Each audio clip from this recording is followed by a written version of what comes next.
दोस्तों, मैं अर्जुन परिहार आप सभी का स्वागत करता हूं परिहार पाठशाला की इस नई क्लास में। रिसेंटली आपने न्यूज़ में देखा होगा कि इंडोनेशिया में हुई है एक acidic rain, sorry plastic rain हुई है। प्लास्टिक रेन, एसिडिक रेन जो है वो तो पहले होती रही है, लेकिन एक न्यू नॉर्मल जो है that is plastic rain. This is new normal now. अब मैं ऐसा क्यों कह रहा हूं, क्योंकि प्लास्टिक का यूजेज जो है वो हम लोग इतना कर चुके हैं कि आने वाले दिनों में ये एक आम सी बात हो जाएगी, प्लास्टिक रेन। अब हम इस प्लास्टिक रेन जो इंडोनेशिया में हुई है इसको एक एग्जाम पर्सपेक्टिव से समझने की कोशिश करते हैं कि प्लास्टिक जो है वो आपकी रोजमर्रा जिंदगी में आप कहाँ कहाँ यूजेज करते हो, उसके आपकी बॉडी के ऊपर क्या इफेक्ट्स पड़ते हैं, उन सभी चीज़ों को हम यहाँ पे एग्जाम पर्सपेक्टिव से समझने की कोशिश करते हैं। तो चलिए देखते हैं। अब जो माइक्रो प्लास्टिक्स होते हैं, बेसिकली सभी कहानी, ये जो प्लास्टिक रेन हुई है, ये प्लास्टिक रेन यहाँ पे किस प्लास्टिक की बात हो रही है? यहाँ पे बात हो रही है माइक्रो प्लास्टिक्स की। किसकी बात हो रही है? माइक्रो प्लास्टिक्स या फिर माइक्रो बीड्स की बात हो रही है। अब हम सबसे पहले ये समझते हैं ये माइक्रो प्लास्टिक और माइक्रो बीड्स कहते किसे हैं। माइक्रोप्लास्टिक वो पार्टिकल्स होते हैं, प्लास्टिक पार्टिकल जिनका साइज जो है वो 5 mm से कम होता है, और माइक्रोब्रीड्स ऐसे प्लास्टिक पार्टिकल्स होते हैं जिनका साइज जो है वो 1 mm से कम होता है। इनफैक्ट यही माइक्रोब्रीड्स जो है वो रेस्पॉन्सिबल थे जो अभी प्लास्टिक रेन हुई है इंडोनेशिया में। और यही माइक्रोब्रीड्स जो है वो सबसे हार्मफुल और सबसे डेंजरस है इंसान के लिए। अब देखिए यहाँ पे क्या ऐसी क्या चीज़ है जो इतना ये माइक्रोबिट्स का हम इस्तेमाल करते ही क्यों हैं और कहाँ-कहाँ इस्तेमाल करते हैं? बेसिकली जो है वो आपके घरों में इन माइक्रोबिट्स का इस्तेमाल इतना वाइड स्प्रेड है कि इसको रिप्लेस करना जो है वो बहुत ही मुश्किल है। अब मैंने क्या कहा आपसे कि ये जो माइक्रोबिट्स हैं वो आपके हज़ारों ऐसे कॉस्मेटिक प्रोडक्ट्स हैं जिसमें इसका यूज़ जो है वो इतना ज़्यादा होता है कि नियर मतलब आने वाले टाइम में इसको रिप्लेस करना बहुत ही मुश्किल हो जाएगा। अब दिक्कत क्या है कि क्या इसका कोई सॉल्यूशन नहीं है? नहीं, फिलहाल तो ऐसा कोई सॉल्यूशन दिखाई नहीं दे रहा है। क्यों? क्योंकि प्रॉब्लम ये है कि ये जो माइक्रो बीड्स होते हैं, ये इतना साइज़, मैंने कहा कि 1 mm से कम का साइज़ होता है इसका। ये इतने छोटे होते हैं कि जैसे मान लीजिए आपकी क्रीम में माइक्रोप्लास्टिक्स का इस्तेमाल किया गया है या माइक्रो बीड्स का आपने मुँह धोया तो ड्रेन में चला जाएगा। ड्रेन से कहाँ चला जाएगा? एक्वेटिक वाटर सिस्टम में चला जाएगा। और बेसिकली आपको पता है कि ये जो प्लास्टिक्स होते हैं, ये होते हैं बायो एक्युमुलेंट्स। क्या होते हैं? बायो एक्युमुलेंट्स मतलब नॉन बायोडिग्रेडेबल होते हैं। ये हमेशा के लिए एनवायरनमेंट में रहते हैं, हज़ारों लाखों साल के लिए, ठीक है? जिसकी वजह से ये इंसान के लिए जो है वो काफ़ी हार्मफुल होते हैं। इवन सबसे ज़्यादा जो कैंसर काजिंग है उसमें जो रोल है वो प्लास्टिक का काफ़ी रोल होता है। तो इस तरीके से जो एसिडिक रेन हुई थी, उस एसिडिक रेन में जो माइक्रो प्लास्टिक्स थे वो कुछ इस प्रकार से पाए गए थे। अब देखिए यहाँ पे बेसिकली ये जर्नी कैसे रहती है। ये मैंने कहा आपसे कि ये एक बायो एक्युमुलेंट है। अब ये ह्यूमन जो फूड चेन में उसमें कैसे एंट्री करता है उसको यहाँ पे समझने की कोशिश करते हैं। आपने इनको पर्सनल केयर प्रोडक्ट्स में इस्तेमाल होते हैं ये, ठीक है। अब फिर जैसे मान लीजिए क्रीम के एग्जांपल मैं ले लेता हूँ यहाँ पे, तो क्रीम में थे ये क्या बोलते हैं, माइक्रोप्लास्टिक्स। आपने क्रीम अप्लाई की, फिर उसके बाद आप घर पे आए और आपने मुंह धोया। अब मुंह धोने के बाद ये किस में चला जाएगा? पानी में चला जाएगा, वाटर में, ठीक है, क्योंकि फ़िल्ट्रेशन पॉसिबल नहीं है, तो ये इसके थ्रू किस में चला जाएगा? वाटर बॉडीज़ में। अब जब वाटर बॉडीज़ में होगा तो इसकी एक टेंडेंसी होती है कि ये टॉक्सिक पोल्यूशन उसको एब्ज़ॉर्ब करता है। क्या करता है? और भी टॉक्सिक जो पोल्यूटेंट्स होते हैं उनको एब्ज़ॉर्ब करता है। और जब ये वाटर बॉडीज़ में चला जाएगा तो मान लीजिए ये फ़िश के अंदर चला गया। फिर फिश जो है वो आपको पता है that is part of human food chain. तो इसकी एंट्री जो है वो ह्यूमन फूड चेन में हो जाती है, और फिर इसके क्या-क्या इफ़ेक्ट्स होते हैं वो आपको मैं आने वाले टाइम में बताता हूँ। अब ऐसा क्या है कि भई ये जो मैंने कहा आपसे कि आपने देखा कि ये जो प्रोडक्ट्स हैं, ख़ासकर माइक्रो बीड्स जो है वो माइक्रो बीड्स हम पर्सनल केयर प्रोडक्ट्स में इस्तेमाल करते ही क्यों हैं? क्यों ना हम इसको रिप्लेस कर दें? बेसिकली माइक्रो प्रोडक्ट्स में 3 ऐसे केमिकल्स हैं जो पाए जाते हैं, उनका नाम है BPA that is bisphenol A, एक है पैराबीन्स और एक है ट्राइक्लोसेन। ये 3 एक ऐसे केमिकल्स हैं जो पाए जाते हैं माइक्रोबीट्स में, और इन्हीं 3 केमिकल्स की वजह से इनको यूज़ किया जाता है कॉस्मेटिक इंडस्ट्रीज में। सबसे पहले देखते हैं कि ये बीपीए जो है इसका क्या फंक्शन है और इसके क्या हार्मफुल इफेक्ट्स हो सकते हैं। ये जो एक बीपीए है एक इंडस्ट्रियल केमिकल है जिसको इस्तेमाल किया जाता है इपॉक्सी में। जो वाटर बॉटल्स बनती है ना आपकी, या फिर जो भी कंटेनर्स बनते हैं, या कोई भी फूड पैकेजिंग प्रोडक्ट्स होते हैं, उन फूड पैकेजिंग प्रोडक्ट्स में बीपीए इस्तेमाल होता है, इस केमिकल का इस्तेमाल होता है। ठीक है, इस केमिकल का इस्तेमाल होता है। और ये बीपीए जो है इसका क्या इफेक्ट है, बेसिकली ये आपके कॉग्निटिव फंक्शन जो ब्रेन का होता है, आपके सोचने समझने की जो क्षमता है उसको नेगेटिवली इफेक्ट करता है।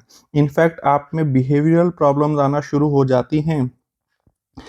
ये इतना खतरनाक है कि आपके जो नवजात शिशु हैं उन पे इन उनकी डेवलपमेंट पे ये असर कर सकता है, इतना हानिकारक होता है ये। तो ये कहानी थी बीपीए की जो आप इस्तेमाल करते हो, क्योंकि मैंने कहा आपको कि एग्जाम पर्सपेक्टिव से आपको चीज़ों को देखना है, तो आपने देखा इसी के ऊपर क्वेश्चन जो है वो आ सकता है कि बीपीए जो है वो कहाँ पे इस्तेमाल होता है और उसका क्या इफेक्ट होता है। नेक्स्ट इज एक और केमिकल पाया जाता है माइक्रोबीट्स में, दैट इज पैराबीन्स। अब पैराबीन जो है उसको प्रिजर्वेटिव की तरह इस्तेमाल किया जाता है। क्या इस्तेमाल किया जाता है? प्रिजर्वेटिव्स की तरह इस्तेमाल किया जाता है। अब प्रिजर्वेटिव से क्या होता है, to increase your shelf life. अब शेल्फ लाइफ को कैसे इंक्रीज करते हैं, क्योंकि ये प्रिवेंट करते हैं, they prevent the growth of bacteria and fungus, they prevent the bacteria growth of bacteria and fungus. अब क्या होता है, इसे क्या इफेक्ट होता है? अब इससे क्या होता है कि ये डिस्टर्ब करते हैं आपके हार्मोनल फंक्शन को बाय मिमिकिंग एस्ट्रोजन। अब देखिए नॉर्मली होता क्या है कि फीमेल्स में एक हार्मोन पाया जाता है एस्ट्रोजन। क्या पाया जाता है? एस्ट्रोजन। अब ये नॉर्मली किसके लिए रिस्पॉन्सिबल होता है? जो फीमेल के रिप्रोडक्टिव ऑर्गन्स होते हैं उनकी डेवलपमेंट में इसका बड़ा रोल होता है। जैसे मेल्स में टेस्टोस्टेरोन का लेवल जो है दैट इज़ वेरी इंपॉर्टेंट, उसी तरीके से फीमेल में एस्ट्रोजन होता है। अब होता क्या है कि ये जो पैराबीन केमिकल जब हमारी बॉडी में अंदर पहुंच जाते हैं ब्लड में, तो ये मिमिक करते हैं एस्ट्रोजन को। जो काम करना चाहिए था एस्ट्रोजन को, वो काम करना शुरू करता है पैराबीन्स। ठीक है, फाल सिग्नल्स जो है वो देता है पैराबिन। अब इसकी वजह से क्या होता है, जब लॉन्ग टर्म एक्सपोजर होता है तो इससे आपके रिप्रोडक्टिव ऑर्गन्स में डिफेक्ट आना शुरू हो जाता है। इवन जो आपने देखा होगा कि आजकल के टाइम पे जो फीमेल्स में ब्रेस्ट कैंसर जो है वो काफ़ी पाया जाता है। वो ब्रेस्ट कैंसर का जो मोस्टली कारण होते हैं वो कारण होते हैं पैराबिन्स, जो आप कॉस्मेटिक प्रोडक्ट्स में इस्तेमाल करते हो। ठीक है, नेक्स्ट इज ट्राइक्लोसेन। ये एक ऐसा केमिकल है, अब देखिए यहाँ पे, which is anti bacterial and anti fungal. अब ये कहाँ पे इस्तेमाल होता है? आपके टूथपेस्ट में, आपकी सोप्स में इसका इस्तेमाल होता है, इनफैक्ट आपके डिटर्जेंट्स में इसका इस्तेमाल होता है। अब देखिए यहाँ पे इन तीनों चीज़ों में इनका इस्तेमाल होता है, तो सोच लीजिए कि आप क्या डेली लाइफ में आप कितना प्लास्टिक का यूजेज कर रहे हो। अब इसे कहा जाता है endocrine destructor. This is very dangerous. In fact काफ़ी सारी कंट्रीज ऐसी हैं जिन्होंने खासकर सोप से तो बिल्कुल इसको बैन कर चुके हैं कि भाई ट्राइक्लोसेन का इस्तेमाल जो है वो सोप्स में बिल्कुल नहीं होगा। खासकर कौन सी country? Netherlands was the first country to ban use of microplastics. ठीक है, अब ये तो है डेवलप्ड कंट्रीज, इनके पास तो है alternatives, but India since it's a developing countries, तो इंडिया के पास ऐसे अल्टरनेटिव्स फिलहाल तो नहीं है। अब हम देखते हैं कि इंडिया की क्या बैटल रही है प्लास्टिक, क्या इंडिया ने ऐसे कोई स्टेप्स लिए हैं जिसमें वो प्लास्टिक्स बैन करने की बात करते हों? बिल्कुल, इंडिया ने एक प्लेज ली थी कि हम लोग जो है वो जो सिंगल यूज प्लास्टिक्स होते हैं उन प्लास्टिक्स को बाय 2022 जो है वो कंप्लीटली ख़त्म कर देंगे। लेकिन ऐसा नहीं है। इनफैक्ट अगर आप आज भी देखोगे तो 2025 का एंड आ रहा है, फिर अभी भी हम सिंगल यूज प्लास्टिक जो है वो मार्केट में इजीली यूज़ कर पाते हैं। ठीक है, अब देखिए होता क्या है, हाल ही में एक रिपोर्ट आई थी, यूनाइटेड नेशन एनवायरनमेंट असेंबली की एक रिपोर्ट आई थी। उसमें देखा गया, उस रिपोर्ट में ये पाया गया कि जो स्ट्रीट फूड सेक्टर है ना इंडिया का, उसमें सबसे ज़्यादा सिंगल यूज प्लास्टिक्स का इस्तेमाल किया जाता है पैकेजिंग प्रोडक्ट्स में। ठीक है, विच इज़ वेरी चैलेंजिंग। ठीक है, अब ये दिक्कत है कि इंडिया को ऐसे स्ट्रिक्ट लॉज लाने की ज़रूरत है जिसमें ये सिंगल यूज़ प्लास्टिक जो है वो कंप्लीटली बैन हो जाए। ठीक है, अब देखें यहाँ पे एक कंसेप्ट लाया गया था, एक कंसेप्ट लाया गया था ईपीआर, जिसे हम कहते हैं एक्सटेंडेड प्रोड्यूसर रिस्पॉन्सिबिलिटी। कि अब इसमें होता क्या है कि मान लीजिए कोई भी प्रोडक्ट जो है वो बनता है किसी भी फैक्ट्री में, तो जो भी मैन्युफैक्चरर होगा उसमें जो भी प्लास्टिक का इस्तेमाल वो करेगा, तो इसमें ये रखा गया था कि जो भी प्रोडक्ट होगा, जो इसका एंटायर लाइफ साइकिल होगा, ठीक है, एंटायर लाइफ साइकिल होगा, उसके लिए कौन रिस्पॉन्सिबल रहेगा? प्रोड्यूसर रहेगा रिस्पॉन्सिबल। ठीक है, मतलब यूज़ करने के बाद भी जो कंज्यूमर है वो सॉरी यूज़ करने के बाद भी जो प्रोड्यूसर है वो प्रोडक्ट को क्या करेगा? उस वेस्ट को इकट्ठा करेगा, उसको डिस्पोज करेगा और उसको रीयूज कर सकता है। बेसिकली ये कंसेप्ट लाया क्यों गया था? ठीक है, कि मतलब इसमें तो ये कह रहा है कि भाई बनाए कोई, यूज कोई और करे। ठीक है, और बाद में आप सारी चीजें जो है वो किस पे डाल रहे हो? प्रोड्यूसर पे ही डाल रहे हो। बेसिकली ये एक स्कीम लाई, इस स्कीम का ये मतलब नहीं था, इस स्कीम का मतलब था कि आपको जो जितने भी प्रोड्यूसर्स हैं वो कोई ऐसा अल्टरनेटिव ढूंढें जिसमें प्लास्टिक का मिनिमम यूजेज हो। क्योंकि जब हम ये कहेंगे मैन्युफैक्चरर को कि भैया आपने ये प्लास्टिक की चीज़ बनाई है, अब ये प्लास्टिक की चीज़ जो है वो कंज्यूमर यूज़ करेगा, कंज्यूमर यूज़ करने के बाद इसको फेंकेगा और तूने ही वो चीज़ जाके कलेक्ट करनी है और इसको रीयूज़ करना है और इसको डिस्पोज ऑफ करना है। तो ये तो बड़ी दिक्कत वाली बात है। ठीक है, अब मोटिव क्या था इस स्कीम के पीछे? वो ये था कि इस अप्रोच की इसमें क्या था कि वेस्ट में यहाँ पे जो भी प्रोड्यूसर होंगे वो कोई एक अल्टरनेट इसका निकाले। अल्टरनेट क्या? कि प्लास्टिक्स का मिनिमम यूजेज हो। ठीक है, ये एक मंशा थी इसके पीछे, बट ये भी जो है वो खास लागू नहीं हो पाई। अब देखिए क्या क्या चैलेंजेस हैं। अब क्या चैलेंजेस हैं कि भाई क्या दिक्कत है इंडिया में, क्यों प्लास्टिक्स का यूजेज या काफ़ी सारी डेवलपिंग कंट्रीज जो हैं उसमें प्लास्टिक का यूजेज क्यों कम नहीं किया जा सकता? उसका रीज़न है लैक ऑफ अल्टरनेटिव्स। सबसे बड़ा रीज़न है लैक ऑफ अल्टरनेटिव्स। आप कोई दुकान पे जा रहे हो, कोई प्रोडक्ट खरीदोगे, आप उसको सामान लोगे, आप तो उसको किसी न पैकेजिंग में तो लेके आओगे ना। तो सबसे पहले तो अल्टरनेटिव्स ही नहीं है हमारे पास। अब मान लीजिए अल्टरनेटिव्स आपने ढूँढ लिए, कोई ना कोई आपने अल्टरनेटिव ढूँढ लिया, फिर आपको उसकी इकोनॉमिक कंसिडरेशन भी देखनी है।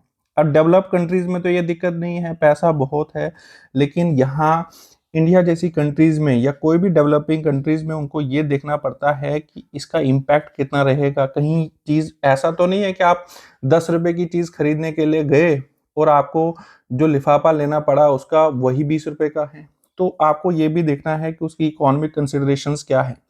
इसके अलावा इंडिया में इंफ्रास्ट्रक्चर उसकी दिक्कत है या डेवलपिंग कंट्रीज में, क्योंकि अगर आपको वेस्ट मैनेजमेंट अच्छी करनी है तो उसके लिए इंफ्रास्ट्रक्चर का काफ़ी इम्पोर्टेंट रोल होता है। ठीक है, क्योंकि आपको एक इंफ्रास्ट्रक्चर चाहिए वेस्ट मैनेजमेंट को अच्छे तरीके से करने के लिए, वेस्ट को डिस्पोज और रिसाइकल करने के लिए आपको इंफ्रास्ट्रक्चर की रिक्वायरमेंट है, जो इंडिया में एज ऑफ नाउ तो नहीं है।